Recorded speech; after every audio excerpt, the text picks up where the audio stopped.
এই এভরিওয়ান, আসসালামু আলাইকুম। আজ আমরা সকাল সকাল বেরিয়ে পড়েছি ওই বাড়ি যাওয়ার উদ্দেশ্যে। আজ আমি একটু ডাবল এক্সাইটেড। আগের সপ্তাহে যাওয়ার কথা ছিল এবং একটু লেট হওয়ার জন্য ট্রেনটা মিস হয়ে যায়, আর আমি যাই না সেদিন। এতটাই মন খারাপ হয়ে গেছিলো যে নেক্সট ট্রেনে যাওয়ার মতো ইচ্ছা আমার করেনি। আজকে রাইট টাইমে এসেছি, মানে এসে ট্রেনে উঠেছি আর ট্রেন ছেড়েছে, দৌড়ে দৌড়ে ধরতে হয়নি। প্রত্যেকবারের মতো এবারেও আমরা একটা মুভি দেখতে দেখতে চলে এলাম।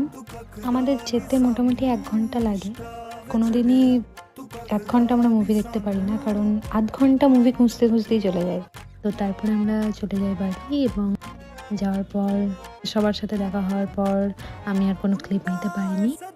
তারপর মা বানিয়েছিল চালের আটার রুটি। এটা চালের আটার নয়, ময়দার। ছোলার ডালের হালুয়া, সুজির হালুয়া, চিকেন। তারপর সন্ধেবেলা আমার বোন পিৎজা বানিয়েছিল, যেটা